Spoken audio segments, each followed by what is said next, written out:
Everyone, good morning everyone. তোমরা সবাই কেমন আছো? আমি ভালো আছি।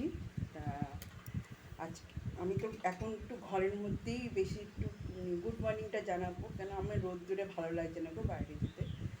তা বাইরে যেতে বলতে কি, আমি ছাদেই তো গুড মর্নিংটা তোমাদের জানাই, তাই তো? ও একটা জিনিস, আমি যখন ছাদে যাবো না, এবার তোমাদেরকে আম দেখাবো, আমগুলো কত বড় হয়েছে।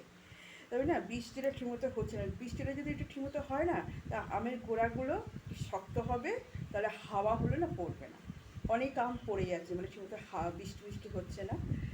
তা যাই হোক, এই একটা কী জিনিস দেখেছো, ওই মানে প্রায় কয়েক বছর ধরে আমরা জিনিসটা খেয়াল করছি। আগে যেরকম বৈশাখ মাসে আমাদের কালবৈশাখী ঝড়, আমরা পড়াশোনার মধ্যে করেছি যে কালবৈশাখী ঝড় কাকে বলে, এইসব নিয়ে আমরা পড়েছি।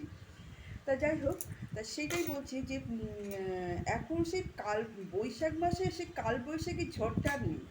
বিকালবেলায় ঝড় বৃষ্টিটা একটু হতো, কয়েক মানে মিনিটের মতো, মানে কয়েক মিনিট মতো, আধ ঘন্টা কি 1 ঘন্টার মতো হতো, তারপরে বন্ধ হয়ে যেত। এরকম প্রত্যেক দিন এরকম বিকালবেলা হতো বৈশাখ, যত মানে বৈশাখ মাসটাতে এরকম হতো, যার জন্য তো কালবৈশাখীর নামটা দেওয়া হয়েছে। এখন সেই কালবৈশাখীটা নেই। চৈত্র মাসেই যা একটুখানি দেখি ঝোড়ো হাওয়া হচ্ছে, বৃষ্টি হচ্ছে, আর বৈশাখ মাসে কোনো ঝড় থাকে না, বৃষ্টি থাকে না, আর মানে বেশি গরম। আর আগে এরকম বিকালবেলা ঝড় বৃষ্টিটা হতো তো, যে এখন যে আমরা গরমটা উপলব্ধি করছি সেইটা আমরা করতাম না, তাই না? তা যাই হোক, প্রকৃতির এত অন্যায় কাজ চলছে, যার ফলে কি এই তার মধ্যে তো মানুষের পাপের শেষ নেই। সেই পাপগুলো যাবে কোথায়?